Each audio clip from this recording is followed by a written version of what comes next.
Labas, Vaida, dar kartą. Labas. Pirmas klausimas. Ar buvai skridusi malūnsparniu? Ne. Pirmas kartas? Pirmas kartas. Ir koks įspūdis? Dviprasmis ir gerai.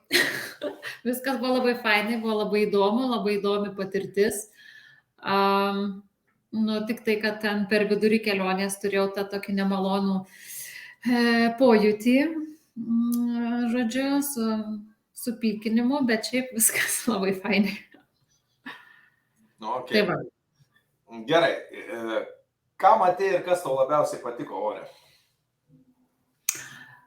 Kadangi skraidėm didžiąją dalį, galima sakyti, aplink Kauno marias, tai buvo tiesiog šiaip vaizdas labai gražus pamatyti, ko nebuvau anksčiau mačiusi iš, kaip čia pavadint, paukščio skrydžio pačio Kauno marių vietovės, kuriuose vieną jau pardavėm namą, buvom aplankę ir kurį pardavinėjom, tai tas man patiko ir šiaip įdomu labai buvo pasižiūrėti.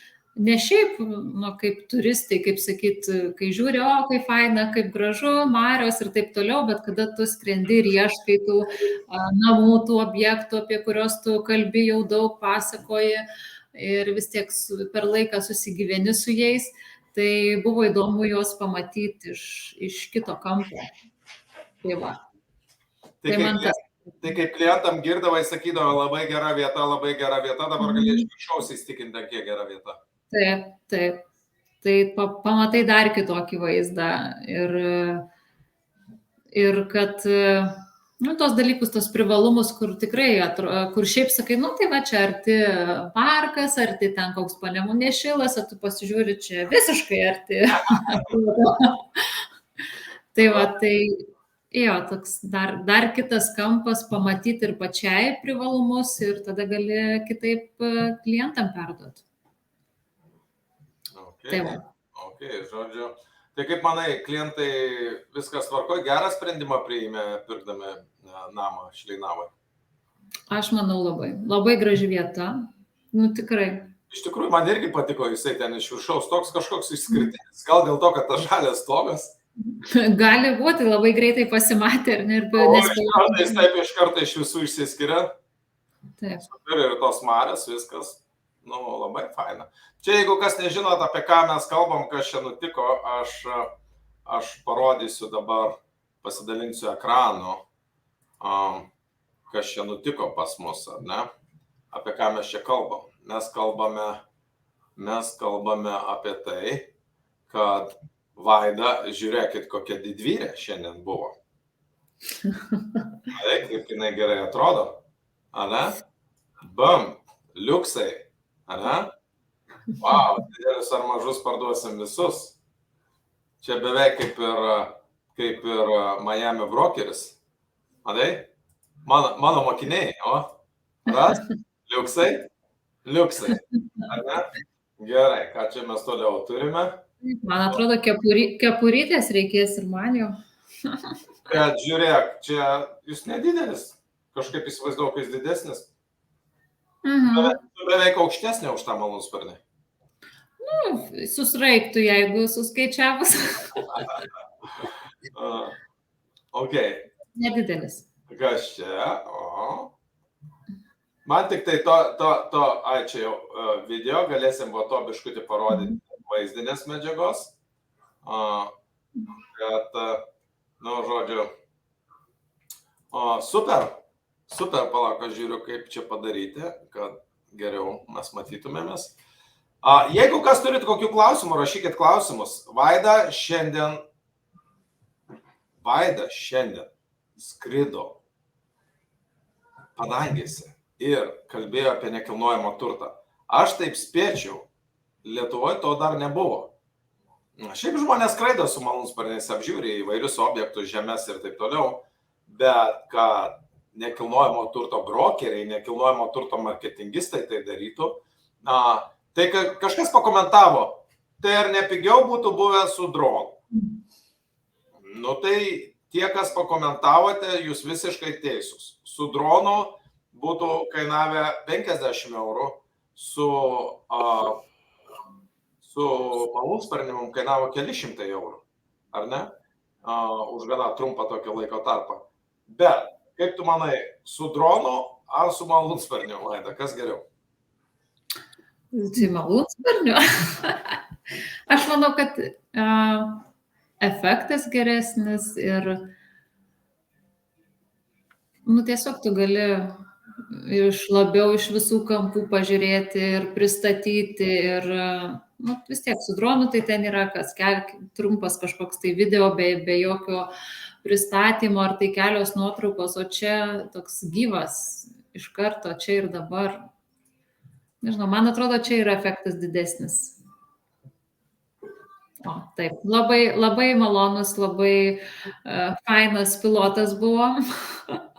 Tikrai esu dėkinga už tam tikrus sprendimus, kurie buvo padaryti dėl manęs šitos kelionės metu. Taip, čia ruošėmės, o čia mes jau nusileidom ir baigėm kelionę. Čia dabar nusileidė? Čia nusileidė, ne? Taip, čia jau mes nusileidė, jau pasiekė laimingai. Taip, čia ruošėsi, techninis aptarnavimas, žodžiu, vyko. Man to malūnsparnio užpakalis kažkoks plikas čia toks. Čia gal, aš dabar net nepamenu tiksliai, čia gal jis biški nuplikintas, nes ten kažką tvarkė, degalus pildė. O gal jis toks yra, neatsimenu. O gal jis toks ir yra, aš labai jaudinausi iš tiesų, iš viso šita kelionė man buvo tokia ir dabar gal jau reikės pasakoti įspūdžius. Ir gal ką aš ten iš vis kalbėjau, aš net nelabai atsimenu. Čia, kai būna gyvenime, visokių tokių svarbių momentų, pavyzdžiui, sako, ten žmonės savo vestuvių neprisimena, ten viskas, nes iš didžiulio jaudulio, tai man čia buvo iš tiesų panašiai, nes susidūriau su tokiu daug įvairių dalykų, kuriuo aš nesitikėjau ir man buvo toksai, net nežinau kaip pavadinti. Žodžiu, toks didelis iššūkis. Ir sakau, aš tokioj būsenoj buvau, kad daug ko net neatsimenu dabar. Žiūrėk, dabar aš tau turiu tokį klausimą dėl tų, čia pačiom pirmom dienom, kai aš mokiau, kaip tos pirkėjus ieškoti, kaip reklamuotis ir taip toliau. Ir aš tau sakau, tiesiog eik daryk streamus, ar ne? Ir kokia tavo buvo tada reakcija, kai aš taip jau, jeigu atvirai, kaip tu reagavai? Faina, jo, darysiu streamus. Ar buvo kažkoks pasipriešinimas ar abejonių, kaip tu reagavai tą pasiūlymą streamus daryti? Tai be abejo buvo pasipriešinimas ir tokia ir nežinomybė, tai kaip čia, tai ką aš čia kalbėsiu, čia, o Dieve mano, prie žmonės čia protingai pakalbėti apie tą namą ir panašiai, tai tikrai buvo tokio pasipriešinimo, taip, abejonių ir aš ne iš karto tą pradėjau daryti po pasiūlymo, tikrai ne iš karto, kaupiausi, žinau, padariau pirmą ir aš paskui greit ištryniau, nes ten iš vis man pasirodė nesąmonė, žodžiu, tai reikėjo perlipti per save.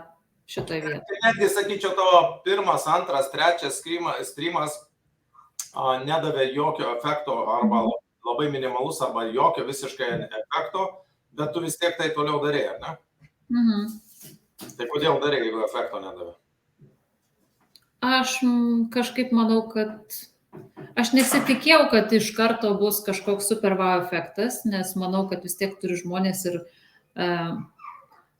pamatyti galbūt daugiau, ne tik tai vieną kažkokį tai pristatymą, pati turiu patobulėti, nes tai buvo pirmi kartai, tai akivaizdu, kad jie nebus kažkokie super wow, nes ir jaudulys ir visa kita, ir tai naujas dalykas, kurio nesudarius. Lygiai taip pat, aš pavyzdžiui ir dabar per patį skrydį irgi aš dabar matau, kur, o Dieve mano, kiek aš dalykų daryčiau kitaip. Nes tai irgi buvo pirmas kartas su tam tikrais nenumatytais niuansais ir tai va. O kaip, ir gerai, dabar, sakykime, viskas tvarkoja. Ta pradėjai daryti tos streamus ir netgi jau materialinės naudos, jau sutartį gavom streamo dėka, 10 streamo dėka buvo pasirašytas sutartis, 8,000 eurų. Ir gerai, o kai pradėjom tą idėją gvildenti, sakau, reikėtų čia gal malūnsparnį pakelti ir tu, Vaida, atskrisi, kaip tuo klausimu reagavai iš karto, iš pradžių? Man atrodo, aš gerai reagavau. Ai, tai to beveik netgi ir patiko, toks buvo kaip... Jo, man jau, gal, kaip faina, aš nesuskridus, tai man kaip ir viskas atrodė labai čia faina idėja. Nu, tai super. Nu, ir dabar po skrydžio, tai nors ir buvo ten tų tokių biški, kaip čia vadinasi, jūros lyga, tai čia oro lyga. Jau čia oro lyga. Supimo lyga čia ko gero, ne? Užsupo tave, biškutį pradėjo galvas vaikyti. Kas ten nutiko, papasako, kad kiti žmonės žino. Kas ten nutiko, aš kalbėjau, žodžiu, filmavau, gaudžiau mūsų namus ir bandžiau susigaudyti erdvėj, kaip čia kas čia, ir mes ten sukom ratus aplink objektus ir aš jaučiu, kad mane pykint pradeda. Ir sakau, man atrodo, man čia jau supa mane. Ir pilotas sako, supa ar pykina? Pykina. Sako, supratau, ten nedarysiu to, žodžiu, kažkokių staigių ten dalykų. Tai tikrai labai dėkinga pilotui, jis iš karto pasakė, gerai, imk čia vandens, sako, atsigerk vandens, žiūrėk ten, jis iš karto davė instrukcijas, ką man daryti, kad stabilizuotis. Ir po to netgi ten skrydžio metu padarė kažkokį, tai nebeatsimenu tiksliai, man įvardijo, kaip ten vadinasi, pažemėjimą, kad, žodžiu, kad aš geriau pasijaučiau. Tai labai dėkinga už tai jam ir tikrai geriau pasijaučiau. Ir toliau tęsim kelionę, bet tas buvo tokių daug niuansų, tai buvo pykinimas, kuris mane ten išmušė iš vėžių ir gal dar toks iššūkis su tais garsais, nes per ausinę vieną klausau ir, ar ne, mūsų streamas, mes bandom papasakoti, ten kalbėtis. Tada per tas kitas ausinės ten kalba pilotas, jisai jūsų negirdys, pradeda irgi kalbėti kartais ten, kai mes kalbam, tada pradeda kalbėti dar ten kažkas, žodžiu, ar jam kažkas dalykai. Taip, ten alfa, beta, gamma ir ten taip toliau ir gal, oh my god. Ir aš pasimetu, tada yra taisyklė, aš negaliu kalbėti, kai jisai kalba su visais ten tais, žodžiu, operatoriais. Ir tada, jis kalba, aš negaliu kalbėti, aš pasimetu tame visam chaose ir galvoju, ką aš čia sakiau? Tai va toksai, kur tam aš gal nebuvau normaliai pasiruošus ir mane labai išmušinėjo. Tai va, 2 dalykai, ir tas pykinimas. Tai va. Nu, pirmas kartas. Tai dabar ar skristum antrą kartą? Skrisčiau. Čia reiktų dabar, man tai dabar reiktų daugiau paskraidyti, kad aš priprašiu ir manęs nebepykintų. Čia kaip vaikystėje man buvo su autobusais kažkada. Negalėdavau važiuoti autobusu, o paskui, kada daug pradėjau važinėti, nebepykino. Tai vadinasi, paskraidyti. Tai tada kitas klausimas, o gal galėtum skraidyti kiekvieną dieną? Tai gal? Galėtum? O valandą čia ilgai netruko, valandą laiko truko skrydis, ar ne kažkur gal mažiau kažkaip valandą? Gal truputį taip. Ok, nu gal pasižiūrėm dabar, galvoju, čia dar, kol kas dar montuojama yra medžiaga, tai va kas norės pasižiūrėti video, ten kaip Vaida įsėda, prieš įsėdimą, vyksta montavimas, tai mes tą medžiagą turėsim per savaitgalį, pirmadienį jau turėsim. Bet mes turim iš telefono nufilmuotos tokios medžiagos, tai parodysim dabar. Gal pirmą parodom, kaip Vaida jau išlipa, ar ne? Va, čia yra filmuota medžiaga, to aš pasidalinsiu ekranu. Ok, share screen. Entire screen šitas. Audio jungsim, kad žmonės girdėtų. Ir, paleidžia. Palauk. Oi, čia matai.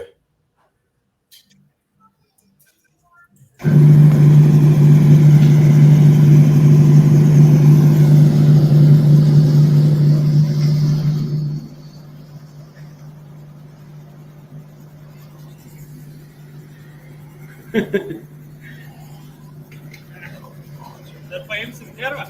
Fotografai, filmuotojai, Vaidos vyras. Čia nuvažiuoti. Jo. Aš nespėjau, įsivaizduoti. Verk buvo, va, tai kitos vietos, mes turėkite jau paimti.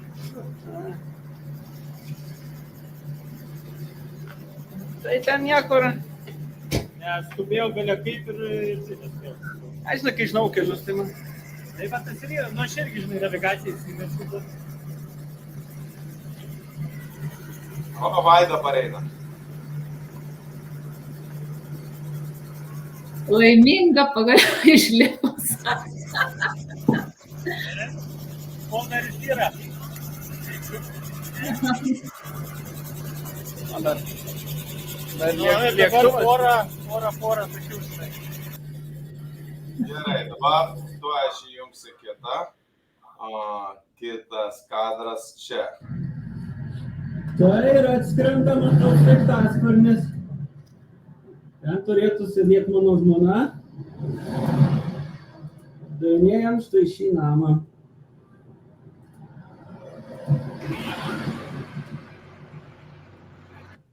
Va. Šitą namą va išvydavo į parduotuvę. Žodžiu, ne vienas namas dar kol kas iki šiol negavo tiek reklamos. Sraigtasparnis. Ten turėtų sėdėti mano žmona. Dainėjam štai šį namą.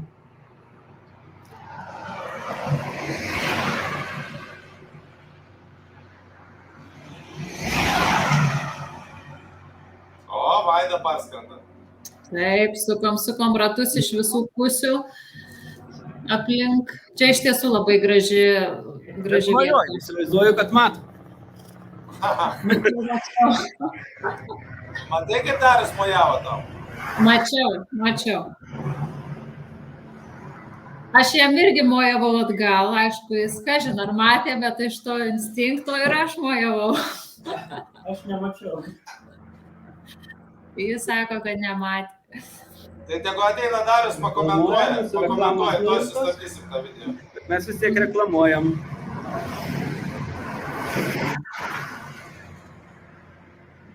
Čia jūs porą ratų apsukot, ne? Apie šitą. Taip, ten iš vienos pusės. Iš pradžių ne į tą pusę suko, tuotos ant savo pusės vaidė reikėjo per jį filmuotai, paskui jis apsisuko, kad jos langas būtų į namą, tai paprasčiau būtų. Aš galvoju, jie išskrenda, aš jau beveik ir atsisveikinau, paskui vėl žiūriu, sukosi jiems, tai aš vėl pradėjau filmuoti. Bandžiau plakatą ant mašinos uždėti, gal tai galvoju nufilmuosiu. Labai greit jie dar atskrido. Aš pasižiūrėjau Facebook'e, jie švietavo, aš dar neprisiparkavęs atsistojau iš bagažinės, ten bagažinės tik pradėjau, bet greit užtempiau už tą tempą, užmečiau dažnai.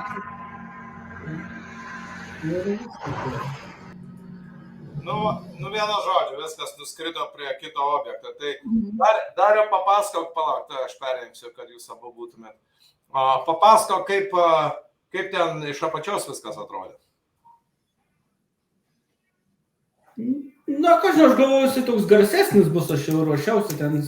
Aš irgi skraidęs tais lėktuvais, bet sraigtasparnis anksčiau tai bet dideliais, tai aš jau tokio efekto jau tikėjausi galingesnį. Ir gal kaip man dabar nufilmuot, kad tikrai matytųsi, kad jisai tikras, nes iš pradžio atrodo kaip žaislinis.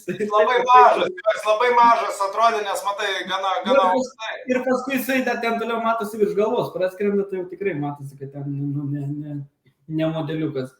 Nes matai, čia dar sako 150 metrų tai gali leistis, ar kiek aš 100. Taip.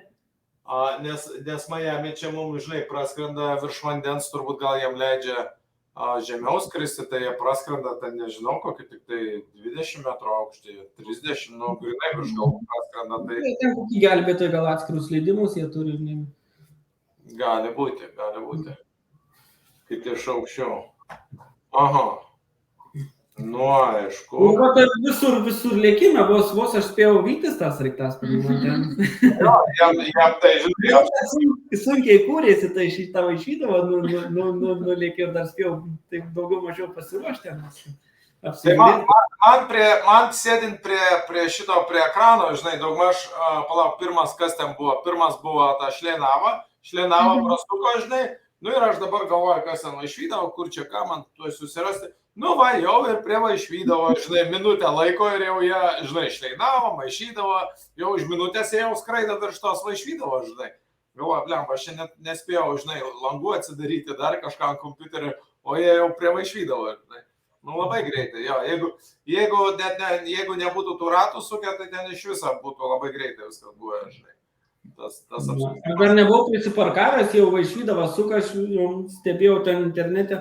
Nu tai ką, skrendam prie kito, sako, mūsų parduodamo objekto, ką jūs galvos, skrendam, dar sukit vieną ratą, aš dar nepriparkavęs. O reiškiasi, fotografas net nespėjo pervažiuoti į kitą, kol visą tą apskrido, jisai net nespėjo pervažiuoti.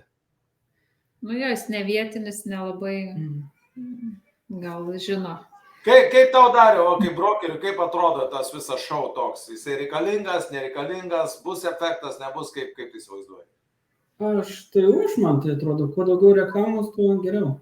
Tuo žmonės geriau žinos, kas yra kas. Jo. Reklama yra gerai. Ir sakau, pirmas klientas man šiandien jau paskambino, žiūrėjo streamą, viskas tvarkoj, kiek čia mūsų tų žiūrovų mes dabar turime, 2100 peržiūrų, bet žmonės matomai dar tik tai iš darbų grįžta ar kažkas tai. Aš manau, turėtų būti tikrai efektas, nes ir su kuo pakalbi, ar vat, ir su tais pačiais pilotais, ar su fotografu, ar su kuo be organizavom, tai visiems, o kaip įdomu, o kaip faina, o kažkas naujo, ar su kitais vat, namų pardavėjais. Tai aš manau, kad tai turėtų sulaukti dėmesio. Ja, aš irgi jau turiu idėją, man atrodo, ir tau kilo visokių idėjų, gal dabar neviešins, nes čia mūsų komercinės paslaptis jau, ar ne? Mums čia kainavo, tas pirmas blynas kainavo pinigų. Nemažai, supranti, ir aš jau supratau mūsų klaidas ir ką kitam kartu tikrai padarysim žymiai geriau. Tai va, jeigu kas norės apžvalgų, arba jeigu kas norės tik tai pasižiūrėti mūsų objektus, kur reklamuoja, arba jeigu kas norės, kad nuskraidintumėme iki objekto, jokių problemų, mes galim tai suorganizuoti. Turim ryšių, turim pilotų dabar, daug visokių pažįstam. Dabar jau 3 pažįstam. Jau 3 pilotus pažįstam, kol čia viską derinam. Ok, gerai. Dabar, Vaida, klausimas tau, nu ir Dariui, ir Vaidai. Jo, tik tai Dariui, čia, o aš tik tai matau, tik tai mes matomės. Čia taip. Jo, nes aš dabar gražinu save ant ekrano. Aš jau įlindau į Aš specialiai save paslėpiau, kad... Ne, reikėjo tik reikėjo užsiminti, kad ateikti, aš jau paskui kadrą tirštų kažkaip. Klausimas jums abiem būtų. Kodėl pardavėjai turėtų į mus kreiptis?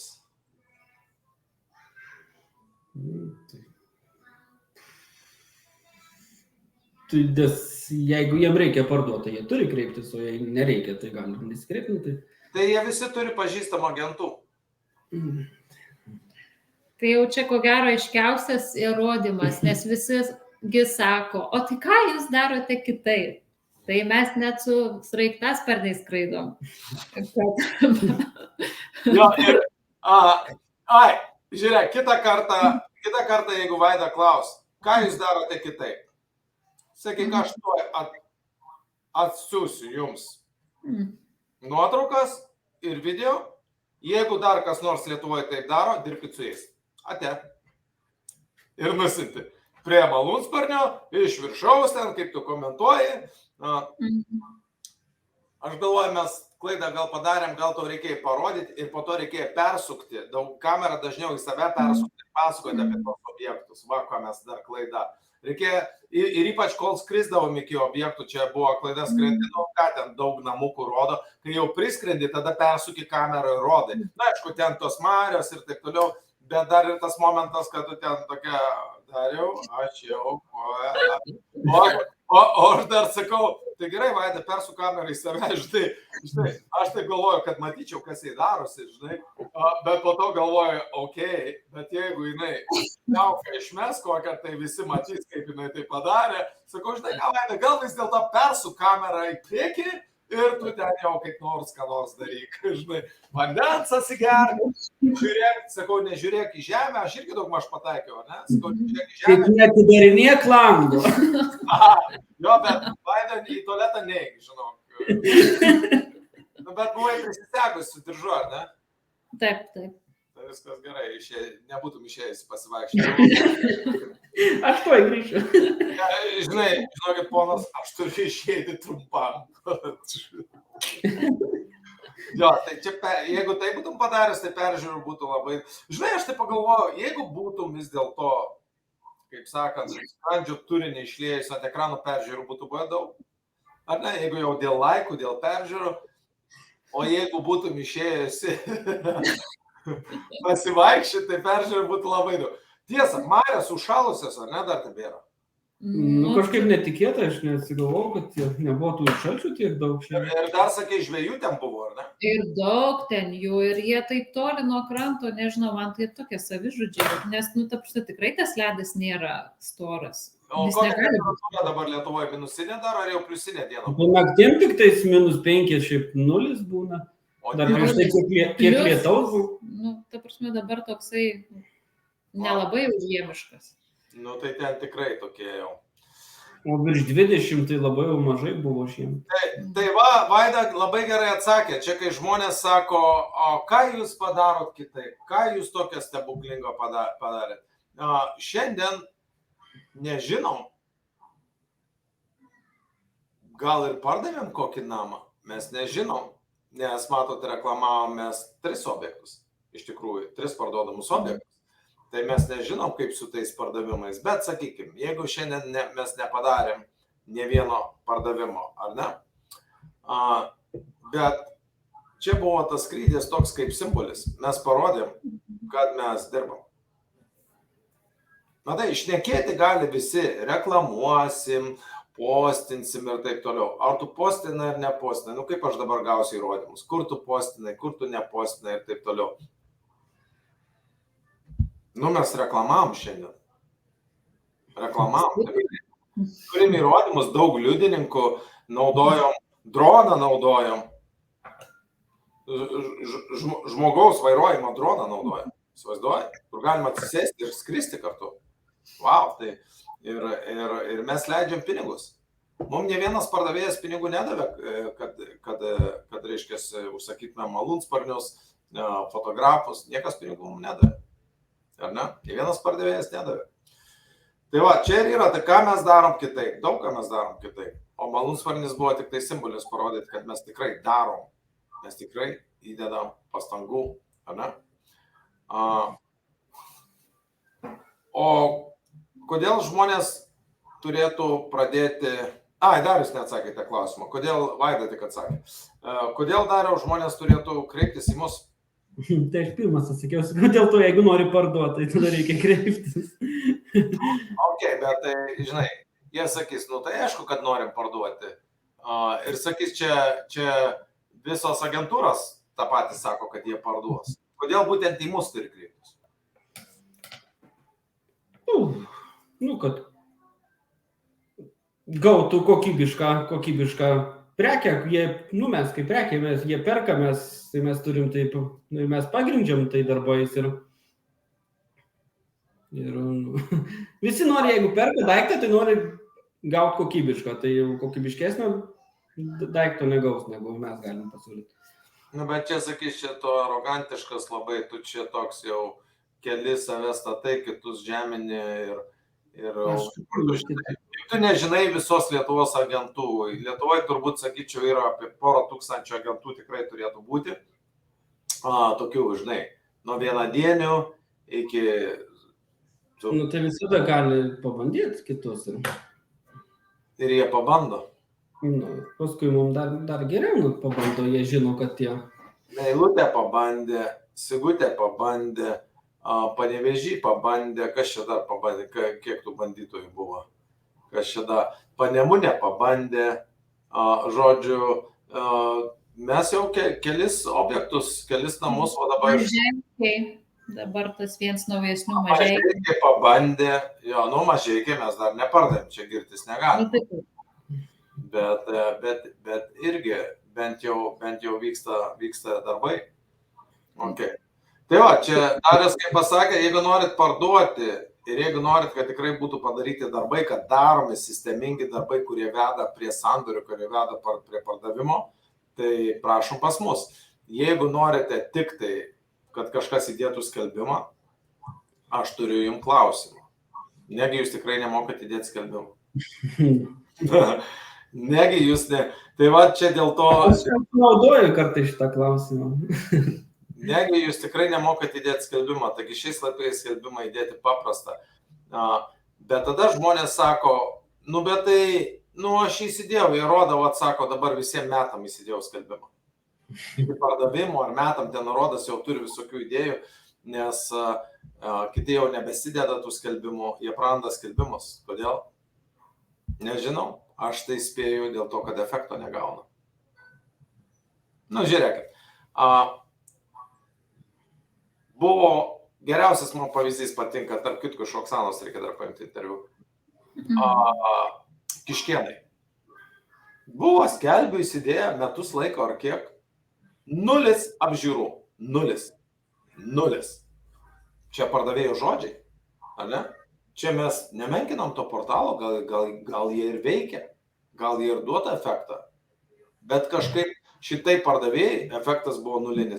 Ne vienos apžiūros.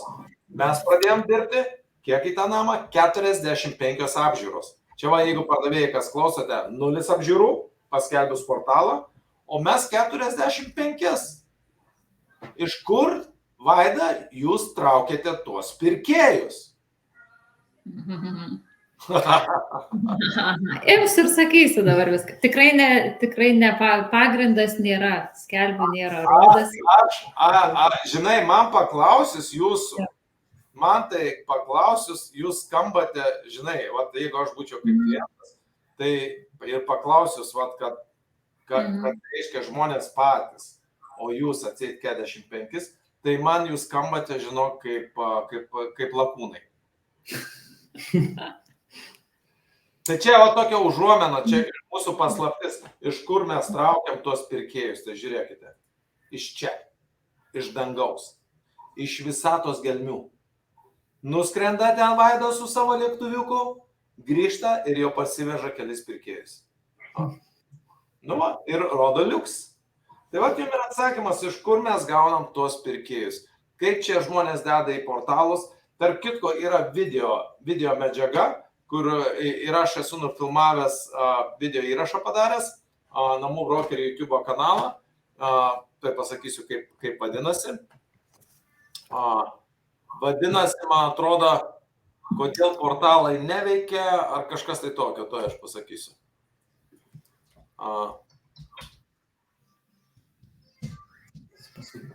Tikslų pavadinimą pasakysiu ir tikslus pavadinimas to video įrašo yra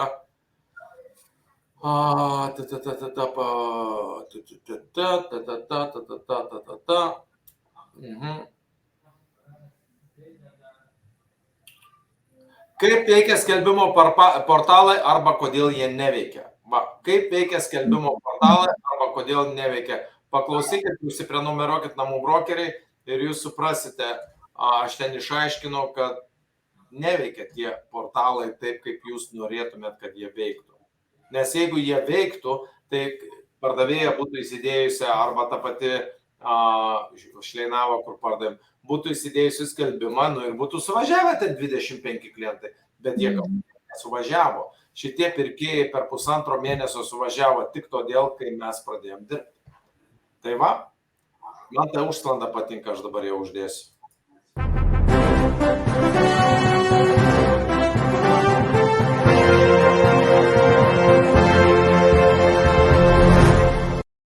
Štai kodėl, mėgėjai, mes turime pirkėjų. Todėl, kad mes dirbame komandoje, todėl, kad, kur tuoj aš padėsiu, tuoj, va, nes mūsų ribos tik dangus. Ir šiandien Vaida tai įrodė. Kitas mūsų šūkis – didelius ar mažus parduosim visus. Brokeriai, jūs neturit su mumis pyktis. Siūlykite savo brangiausius namus ir mes juos parduosim. Ir mes jums sumokėsim 1% bet kokiu atveju, net jeigu jūs ir neparduosit. Už tai, kad jums sumokėsim tą 1%, už tai, kad jūs pažįstat pardavėją, kad jis pelnėt jo pasitikėjimą, bet jums nepavyksta parduoti, jūs neturit patirties, neturit komandos, neturit laiko, neturit žinių, neturit sugebėjimų, nežinau, ko jūs neturit, bet jūs turite ryšį su šituo pardavėju, asmeninį ryšį, tai yra jūsų draugai ir taip toliau.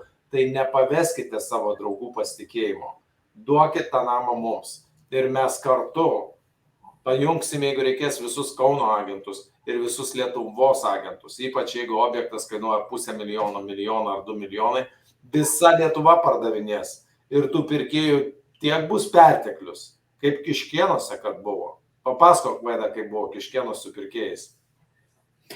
Kiškėnuose tai daug pirkėjų buvo, siuntėm ir siuntėm. Tengi buvo atvejų, kada jau patys pardavėjai ir leisdavo savo ir pavėluoti į apžiūras. Pavėluoti apie pusę valandos arba ilgiau. Ir žmonės tiesiog nebelaukdavo.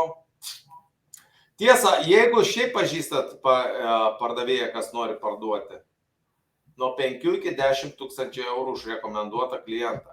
Bet čia tik už klientus nuo $500,000 arba brangesniam nekilnojamam turte. Čia jau į mane kreipkitės, skambinkit va šituo telefonu, ar ne? Ir čia tokius pinigus galima sumokėti už rekomenduotą klientą, jeigu mes pasirašome sutartį, brangiai. Neturėkit tokių iliuzijų, kad pririnksit kažkur tai Facebook'e ar aruodę mums kontaktų ir aš taip jums po 5,000. Žinokit, aš ir pats tada jau savo išmokėčiau tokias sumas.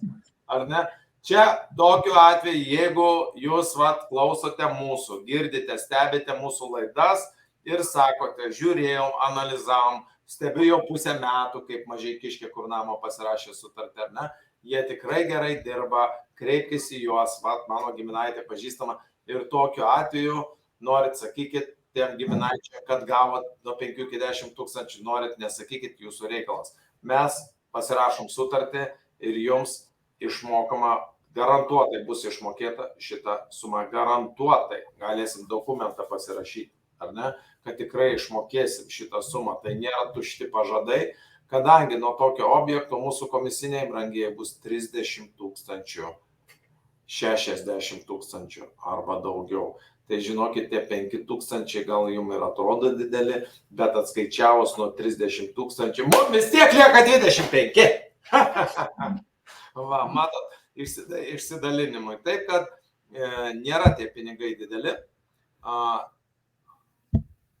Jeigu dirbis tokiais objektais, jeigu jūs pažįstate tokių pardavėjų ar pirkėjų, tas pats ir su pirkėjais. Su pirkėjais panašios sumos, gal biškutį mažesnės gausis, nuo 3 iki 6 tūkstančių, bet jeigu duosit mums pirkėjo kontaktą, kuris, reiškia, vėliau nupirks tą namą, tai jūs galite tikėtis. Čia ir vėl eina kalba apie brangius objektus, ar ne? Siūlykit marketinginės idėjas. Šiandien mes panaudojom vieną marketinginę idėją, pakėlėm malūnsparnį į dangų. Ok, žmonės įdomu, kaip faina, čia gal būtų ir kiti, mes jau turim žmonių, kurie nori jau sekančiam skrydžiui, jau nori, kad mes ten kažką jiem irgi parodytume ir taip toliau. Tai va, jeigu norite, ypač jeigu brangesnis yra namas, jeigu aišku namas kainuoja 30 tūkstančių, jokių problemų. Jeigu padengsit mūsų marketinginės išlaidas, galim ir jūsų sodybėlę paskraidyti. Aišku, ten yra visokių techninių reikalavimų ir oro sąlygos. Šiandien mes galėjom tik šiandien skristi, rytoj jau nebegalėtume. Tai va, yra tokių visokių niuansų. Gerai, kitas klausimas, Vaida ir Dariau. Kodėl žmonės turėtų pas mus pradėti dirbti? Kodėl?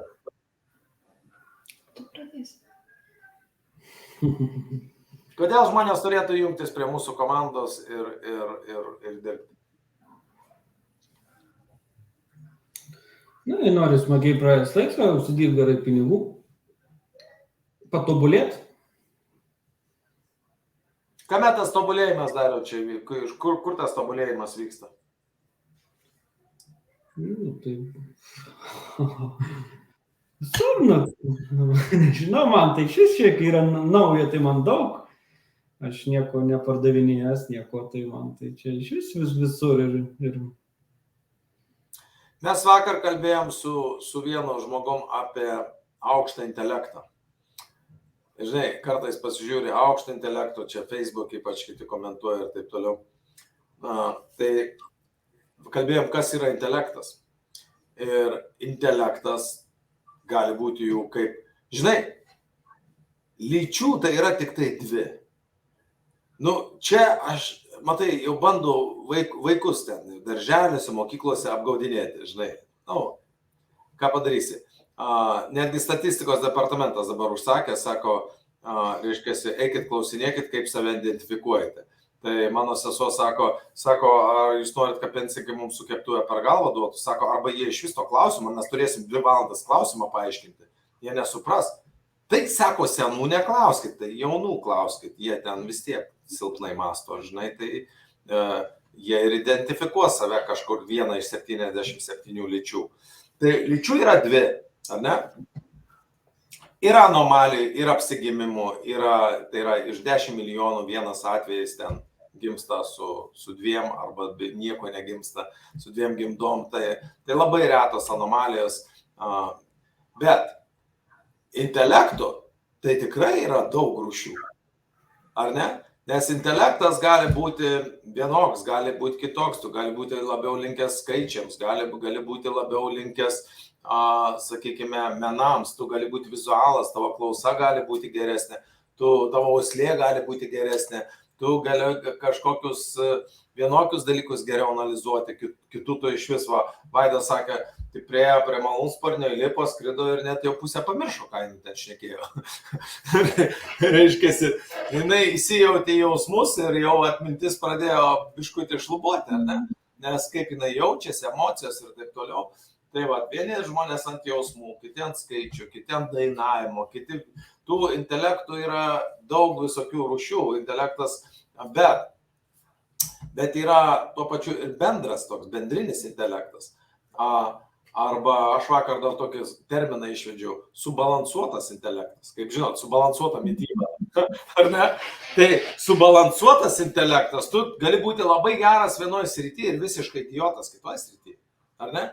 Bet vis tiek, mes visi turbūt sutinkam, kad kokie 3, 4, 5 komponentai, 6 gal komponentai mūsų gyvenimai yra labai svarbus. Kas? Sveikata, ar ne? Santykiai,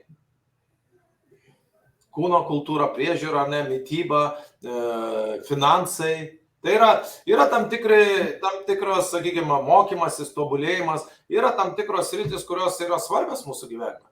Ten galbūt kolekcionuoti pašto ženklus ir nėra taip svarbu, ar ne? Galbūt, o kažkam tai yra labai svarbu. Bet yra tie pagrindiniai, kur dauguma žmonių sutiktų, kad sveikata, finansai, santykiai, reiškiasi, tie tobulėjimas, ar ne? Šeima, draugai, tie dalykai yra svarbu. Ir kas man patinka nekilnojamam turte, kaip Darius sako, tobulėjimas, kad čia tu negali, išmanysiu gerai namus, ar ten išmanysiu gerai, kalbėsiu gerai, ar ne, man komplimentas sako, matos, tu gerai kalbi.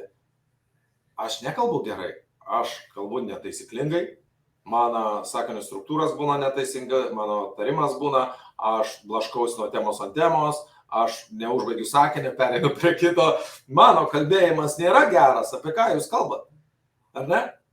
Bet kaip aš kalbu, tas užtikrintumas, psichologinis pasiruošimas, ar ne, mano žinojimas, ko aš noriu, aiškumas mano tikslu, tie dalykai turbūt žmonėms padaro įspūdį.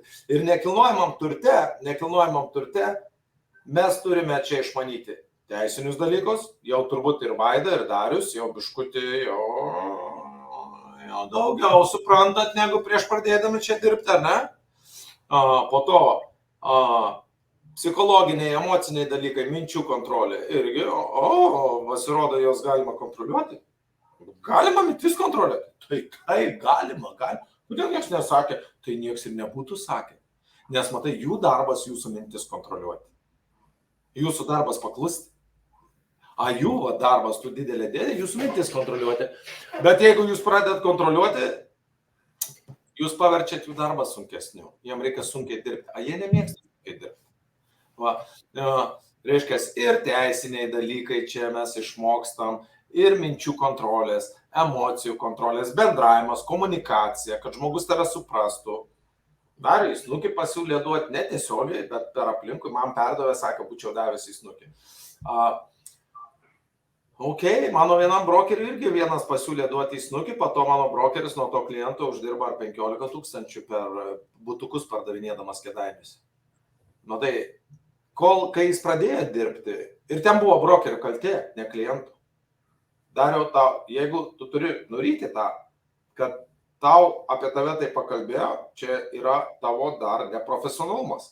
Ir tu turi nepykti ant jo, o pripažinti, kad jis, tokiu ne pačiu pagarbiausiu būdu įvardino tavo trūkumus. Jis galėjo tai taktiškai, mandagiai pasakyti, bet jis tą. Ir reiškiasi, ir tas pats buvo mano Kėdainiškiui. O po to, kai pamatė, kaip iš tikrųjų dirba, kai žmonės pamatys, kad Darius, visur Darius, Miami brokeris ir Darius iš Prienų, ne? Ar Prienuose dabar gyvenat, ne? Kai pamatys, kad visur tas Darius, visur ta Vaida, visur tada, žmonėm galų gale dašils, kas iš tikrųjų dirba, o kas ne. Jau tada bus nesvarbu nei išvaizda, nei kalbėjimas, nei žodynas, nei išsilavinimas.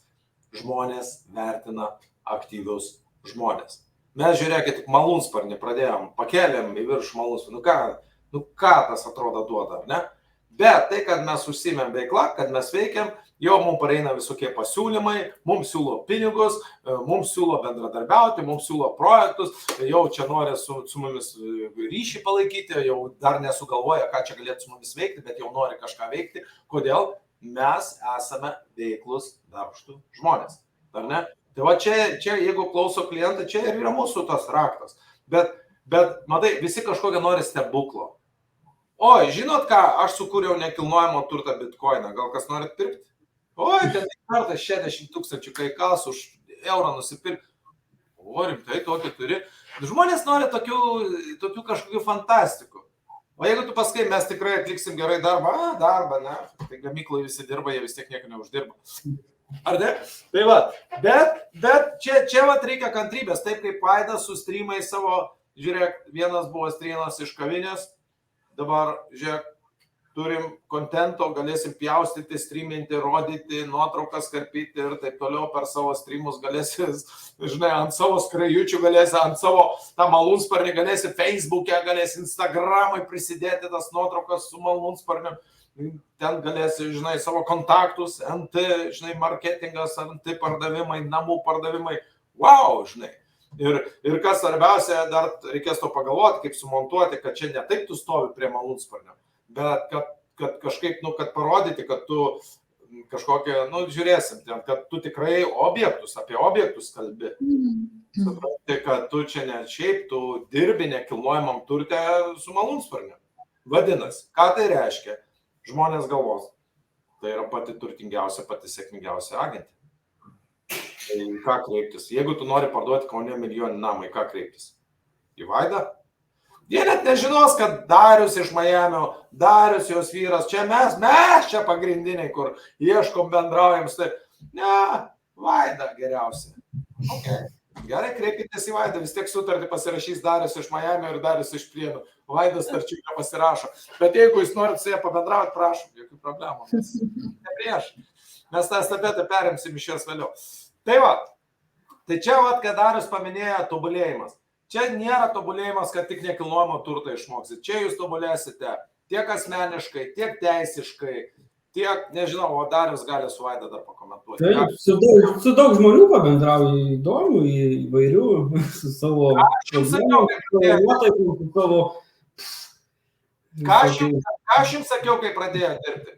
Taip, iš manęs jūs išmoksit daug. Aš būsiu jūsų gidas, aš jūsų būsiu konsultantas, patarėjas, ar ne, coachas ir taip toliau. Bet aš lygiai taip pat jums sakiau, kad jūs labai daug išmoksite iš klientų. Žiūrėk, Vaida, tai su pilotais jau kelias dienas bendrauja, supranti, vakar jau su statytojais, kur ten projektus vysto visokius, supranti, milijoninius projektus vysto jau matai, jau čia jūs einat į tam tikrą lygį, ar ne? Jau bendravimo, su kuo sutapsi toks ir pats taps. Tai va čia aš jau savo kredito to per daug neužsidedu. Aišku, mano tas manevravimas jūsų, žinai, tas emocinis palaikymas ir taip toliau daro didelės įtakos. Bet, aš negaliu jūsų kaip mažų vaikų nuo ryto iki vakaro mokyti, žinai, iš vadovėlių. Ar ne? Jūs susidarėt su problemom, susidarėt su klientais, susidarėt, vieni snukį siūlo, kiti dar kažką, suprantate, kiti džiaugiasi, kiti ten nenori iš namų jūsų išleisti, nori 3 valandas šnekėti su jumis. Ne? Mes ir psichologai čia tampam, ir marketologai, ir teisininkai, ir konsultantai, viskas viename. Ir netgi jeigu jūs dabar kažkas klausote, ne? Ir galvojate, ne aš psichologas, ne ką, aš paprasta darbininkė, žinai, arba namų šeimininkė. Tai taip. Bet tu esi paprasta dėl to, kad tu nedarai nieko to klausimu. O jeigu mes paimsim tave, pasodinsim į malūnsparnį, pakelsim į dangų, staiga tu bus nepaprasta. Vienas skrydis ir tu, tiesa, aš Vaida norėjau tavęs paklausti. Taip. Vat po to skrydžio, ar atėjo kažkokių ar įžvalgų, ar minčių, ar kažkokių pamastymų, ar apie darbą, ar apie gyvenimą? Nes supranti, kodėl aš klausiu, paaiškinsiu, ne? Kodėl aš manau, kad galėjo kažkas tokio nutikti, arba šiandien, arba rytoj nutiks. Nes tokie veiksmai, kadangi tai buvo pirmą kartą, ne, jie dažniausiai įveda smegenis, neuronus, įveda į tokią pakeistą proto būseną. Tiesiog jautresnės smegenis palieka. Jos kažkaip keistai dirba aktyviau, ar ne? Ir kai tos smegenis palieka jautresnės, ten visokių kartais naujų idėjų, kažkokių stipresnių sprendimų. Ar buvo kažkas tokio, ar skrydžio metu, ar po skrydžio neišsivystė to kažkokių idėjų, ar gal kažkokį sprendimą priėmė, visi milijonai namai dabar mano? Tokio sprendimo dar nepriėmiau. Taip, iš tiesų tai jau man kilo mintys to skrydžio metu, kaip tą galima būtų padaryti kitaip. Daugiausiai gal apie tai sukosi mintys, o paskui, sakau, tokį truputį debesį įplaukiau ir ten iš vis buvo toks, nežinau, toks debesėlis mano mąstyme ir galvau, kaip čia sėkmingai užbaigti šitą projektą, kur mes esam ir ką mes turim padaryti. Bet aš kažkaip jaučiu, kad čia tokį jausmą turiu ir man atrodo, kad čia nebus paskutinis skrydis. Ir tai man tokios mintys dėliojasi. Aš įsivaizduoju, kaip mes skraidysim, kai jau bus gražu vasarą aplink naujus objektus. Tai tokios nuojautos, gal taip pasakyčiau. Žodžiu, kad viskas bus gerai. Su pardavimais, su klientais, su pinigais, kaip tas pakilimas tau dar kaip ir pakėlė tavo, sakykime, gal pasitikėjimą ar savivertę irgi. Pakilai su malūnsparniu kitą lygį ir emociškai, ir sakykime, dvasiškai tokia biški, kaip pasijauti, biški gal tokia biški stipresnė, ne? Gal ten 5%, gal 10%, gal 25%. Jo, tai kai vyksta tokie dalykai, kažką naujo darai, visą laiką protas įveda. Svarbiausia neužliuliuoti tų idėjų. Kyla tos idėjos ir tu jas po to užrašai, ar kalendoriaus, ar kažkokį planiuką pasidarai. Ok, žiūriu, jau ten vaikai reikalauja, kad vestum juos miegoti. Tai nežinau, dar pabaigai, nebent dar kažką nori dar pridėti, pasidalinti įspūdžiais ar kažką tai.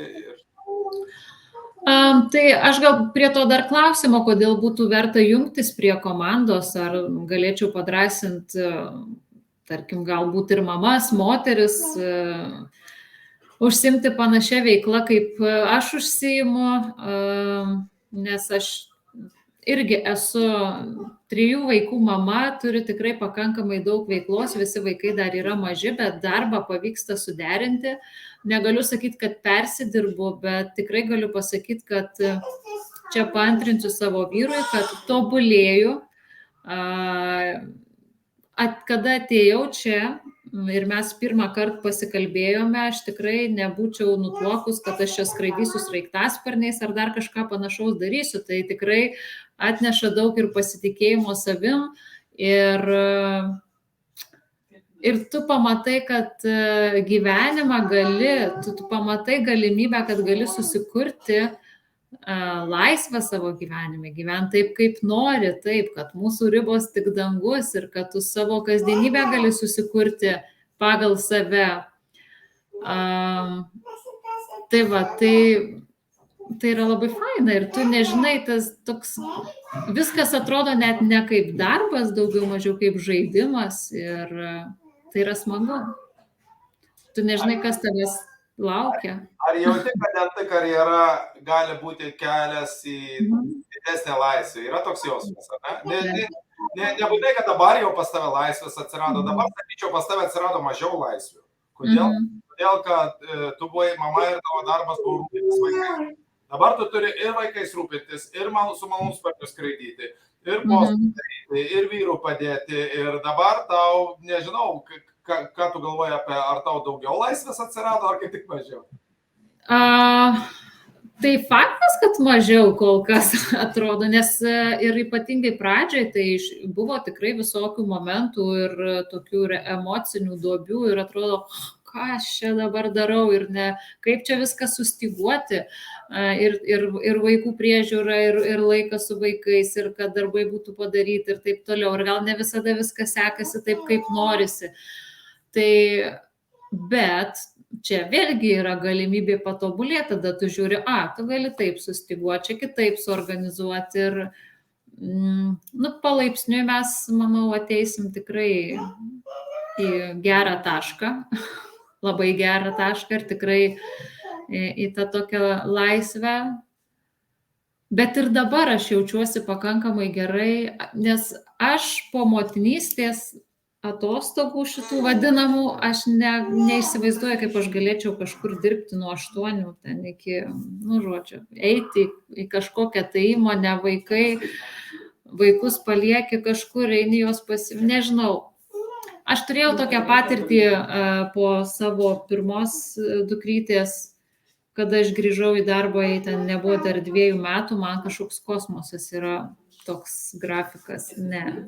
Šiandien vaikus jau teko palikti tėvam turbūt, ar ne? Taip, seneliam pasidžiaugti irgi kartais reikia. O čia savaitę ir vaikai namuose, ir suspėja ir papostinti, ir pakalbėti, ir vėl, ir vyras padeda. Taip, dabar jau reikalauja dėmesio, bet šiaip jau taip, aš kažkaip iš pradžių gal man atrodė, kad tik čia nieko nesigirdėtų, kur čia tos vaikus padėti, atrodė, kad čia taip super, dabar aš tokia profesionalė, turiu būti ir atrodyti, bet paskui kažkaip pradedi su laiku taip kūrybiškiau žiūrėti, kad tai yra gyvenimas toks, tas jau gyvenimas. Galų gale, ar trukdo klientam, kad tu kalbi telefonu ir vaikas pradeda ten kažką tai pretenzijas reikšti? Ar tam klientui dabar namo kaina nukris? Nenukris. Ar jisai jau nebepirks to namo, nes tavo vaikai? Ne. Kitaip tariant, mes tvarkom gyvenimiškus dalykus ir mūsų gyvenime yra vaikai. Tai kodėl dabar tie vaikai turi būti kažkur į gardą uždaryti 8 valandas, kol mama dirba, supranti? Nebūtina. Taip, ir vaikai mato, kaip dirbti, jie mato pavyzdį, ne kažkokį. Čia aš kažkaip apie tai nenorėjau užsiplėsti, bet čia yra labai svarbus dalykas, brangiai. Jeigu susimastot, vienas dalykas, vaikas žiūri nuo mažens ir mato, grįžta mamas, tetė, liežuvis iškrenta prie televizorių užmiega, pavargę, keikdami, spjaudami. Kitas dalykas, vaikai nuo pat mažens mato. Mama kažkokius reikalus tvarko. Tėtis kažkokius dokumentus varto. Suprantate, žmonės ten dirba ir taip toliau. O mama su tėčiu kažką organizuoja tvarką. Kas tam vaikui galvoje užstriks? Kad jam jam ir užstriks, aš pasakysiu savo patirtį, juokingai labai nuskambės. Reiškiasi, Akerui buvo gal kokie 3 metukai, kažkas tai tokio, ne? Ir aš jam leisdavau priimti sprendimus, į kokį restoraną važiuojam ir taip toliau, arba tam benamiui duoti pinigų ar neduoti, aš specialiai jo mąstymą vis lavindavau, žinai, kaip jis mąsto. Privažiuojam prie vienos sankryžos ir jau benamis, reiškia, prieina tas benamis, jau maldauti tų pinigų. Aš Akerui sakau, Akerai, ką tu manai, duoti jam, neduoti pinigų, pas mane ten visada ten tų smulkių dolerių būna, ar tų centų, žinai, mašinai pamės. Sakau, ar duoti jam pinigų, ar neduoti. Jisai sako, duok, tėti, jeigu jam reikia, tai duok, žinai, vis tiek. Sakau, nu, bet sūnau, aš kartais abejoju, nes jis rankas turi, kojas turi, matosi dar vyras jaunas, gali eiti, dirbti, užsidirbti. Sako, tėti, bet iš kur tu, žinai, gal pas jį elektros nėra, gal pas jį interneto nėra. Ir mes taip su Monika susižvalgėm ir pradėjom juoktis. Ir tada mes supratom, kad mūsų sūnus 3 metų supranta darbą tik tai su elektra, turi būti elektra ir turi būti internetas. Tik tada žmogus gali dirbti. Jeigu pas jį nėra interneto, jo buvo supratimas, kad žmonės taip dirba, kad visi žmonės dirba taip kaip mama ir tėtis. Ir vakar, kaip tik kalbėjau, jau iš finansinės kompanijos jau siūlo jam apmokėti $8,000. Jam sako, gali išrašyti čekį dabar. Jeigu aš sutikčiau, kad jį leistų mokyti jau hedge fundų managementų. Reiškia, ten 10, 20, 50, 100 milijonų investicijas daryti kalkuliacijas, pradžiai pusę metų pamokytų, kaip ir po to jau jam duotų 10-20 milijonų. Mano 11 metų berniukui duotų menedžinti 10, 20, 50 milijonų fondą, investicijas daryti, akcijas pirkti ten ir taip toliau. Tai ir man net nereikia pinigų mokėti, man siūlo apmokymus, viską, kiek ten tie kursai kainuoja, viską ir taip toliau. Tai mano sūnus taip akis išplėtė, žinai, ir iš karto jam atsakomybės jausmas.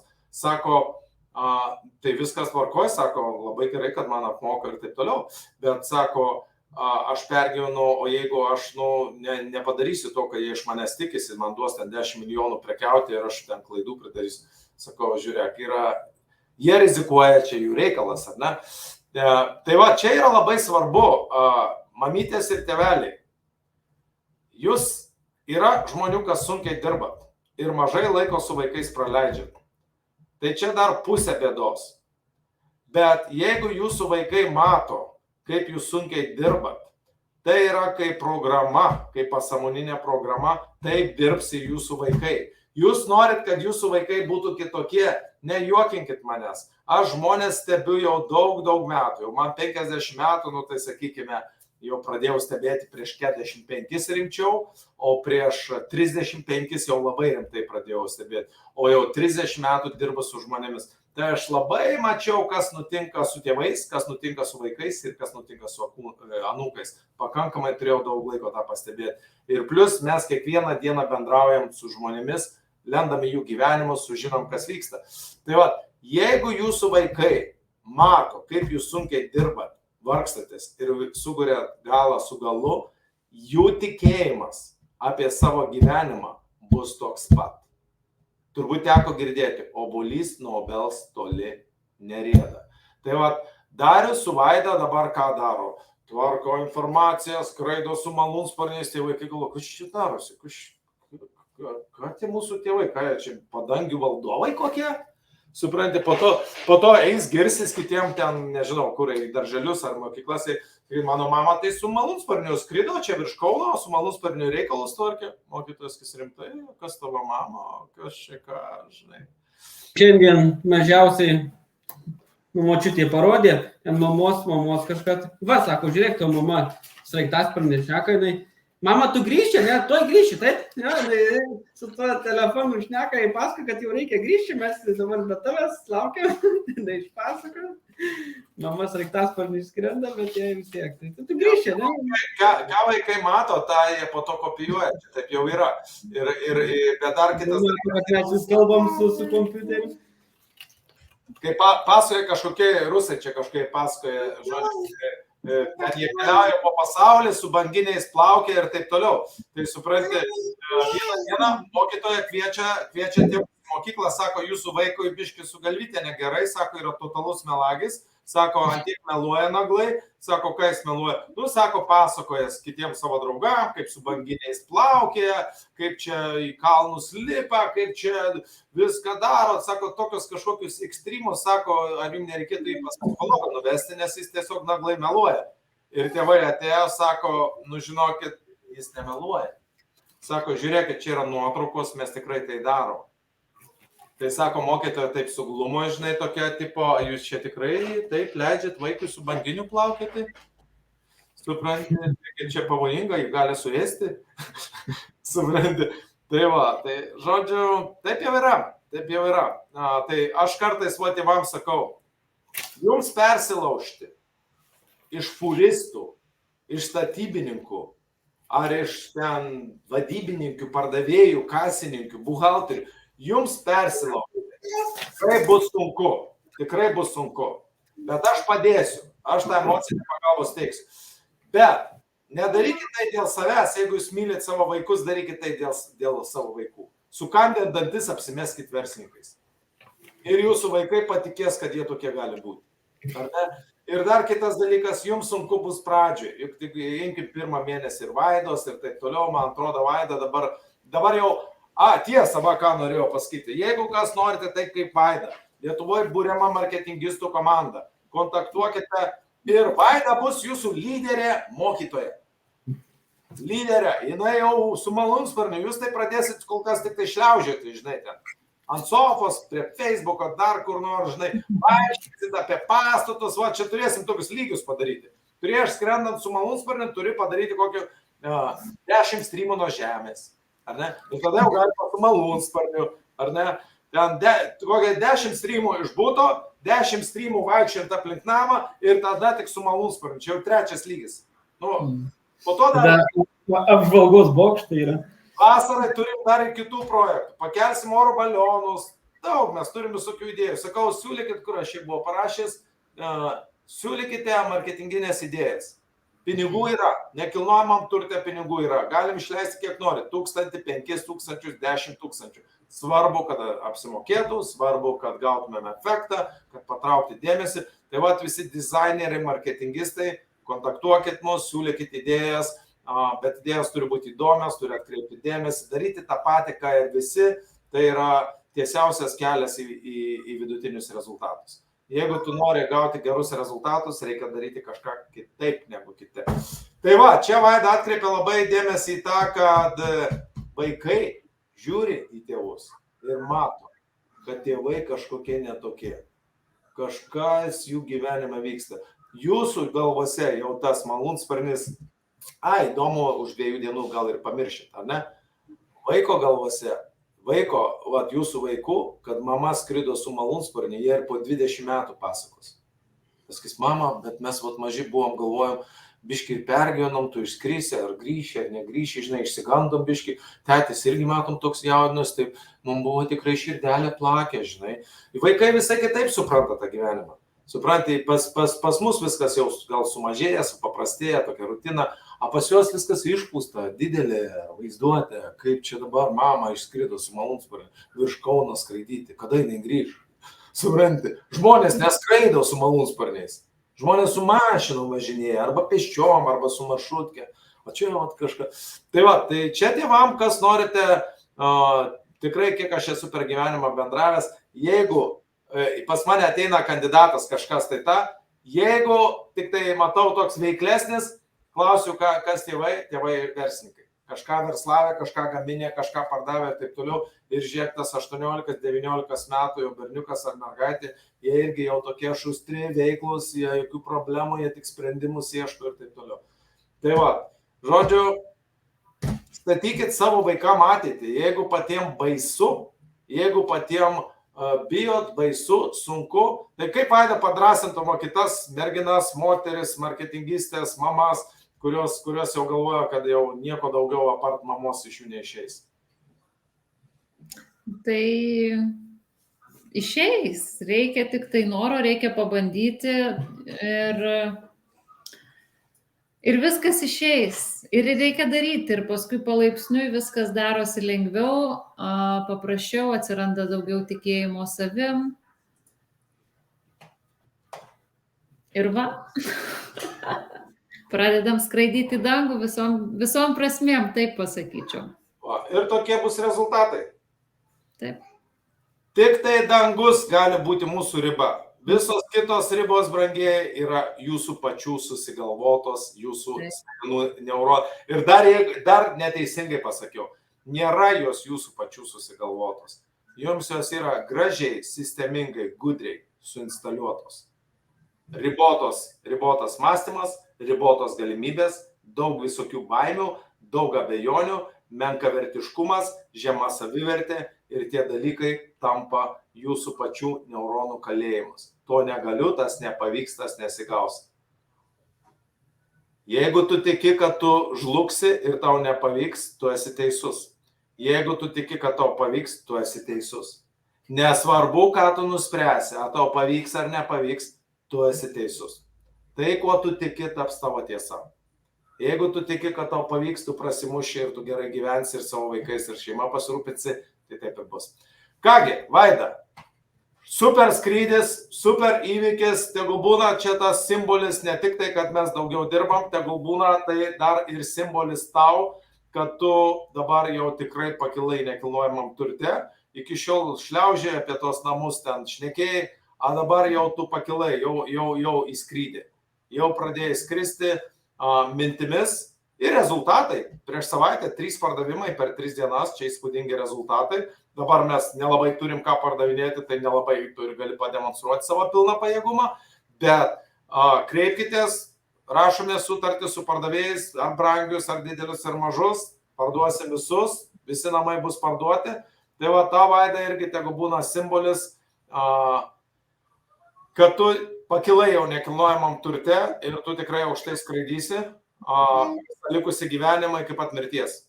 Netgi kai tau bus 90 metų ar daugiau. Ne? Nes tol, kol mes teikiame naudą žmonėms, tol, kol mes kuriam pridėtinę vertę, tol mes ir gyvenam. Aš į pensiją jokią neplanuoju išeiti ir jums nepatarčiau. Į pensiją planuoja išeiti tie, kurie nekenčia savo veiklos. Tie, kuriem patinka jų veikla, į pensiją niekada neišeis. Ar ne? Ir nepatarčiau išeiti į pensiją, nes jeigu pasidomėsit sodros statistiką ir taip toliau, dauguma pensininkų, kai užbaigia darbą, išeina į pensiją, numiršta per pirmus 3 metus. Dauguma. Kitaip tariant, tol, kol jie jaučiasi naudingi, tol gyveno. Kaip jie jau atsisėdo, dabar jau ilsėsius, visos organizmo funkcijos pradėjo išsijunginėti ir jie mirė. Ilgiau 3 metų nepratempė. Vot jums ir ta pensija, kur visą gyvenimą mokat sodrą, o po to gaunat špygą, gaunat karstą. O visiems kitiems tegul Vaida būna pavyzdys, tegul Vaida būna įkvėpimas, tas skrydis daugiau tegul būna toks, sakykime, gal simbolinis. Simbolis mums, kad mes tikrai, žmonės tegul pamato, kad mes tikrai dirbam. Simbolis tegul būna Vaida, kad jinai kyla aukštai nekilnojamam turte ir tegul būna simbolis visiems kitiems, jeigu Vaida gali 3 vaikų mama, tai 1 vaiko mama tikrai gali, 2 vaikų mama tikrai gali. Nu, o jeigu esat 4 ar 5 vaikų mama, tai Vaida vis tiek 3, 5 ten jau rasit bendrų patarimų duos, kaip su tais vaikais ten tvarkytis. Ne? Tai tiek, ačiū visiems uždėmesį, ačiū Vaida, super. Dėkui. Labai gera diena buvo, tada gero vakaro, saldžių sapnų visiems ir iki naujų pasimatymų. Visą ate. Badė, dėsiu man tas badė.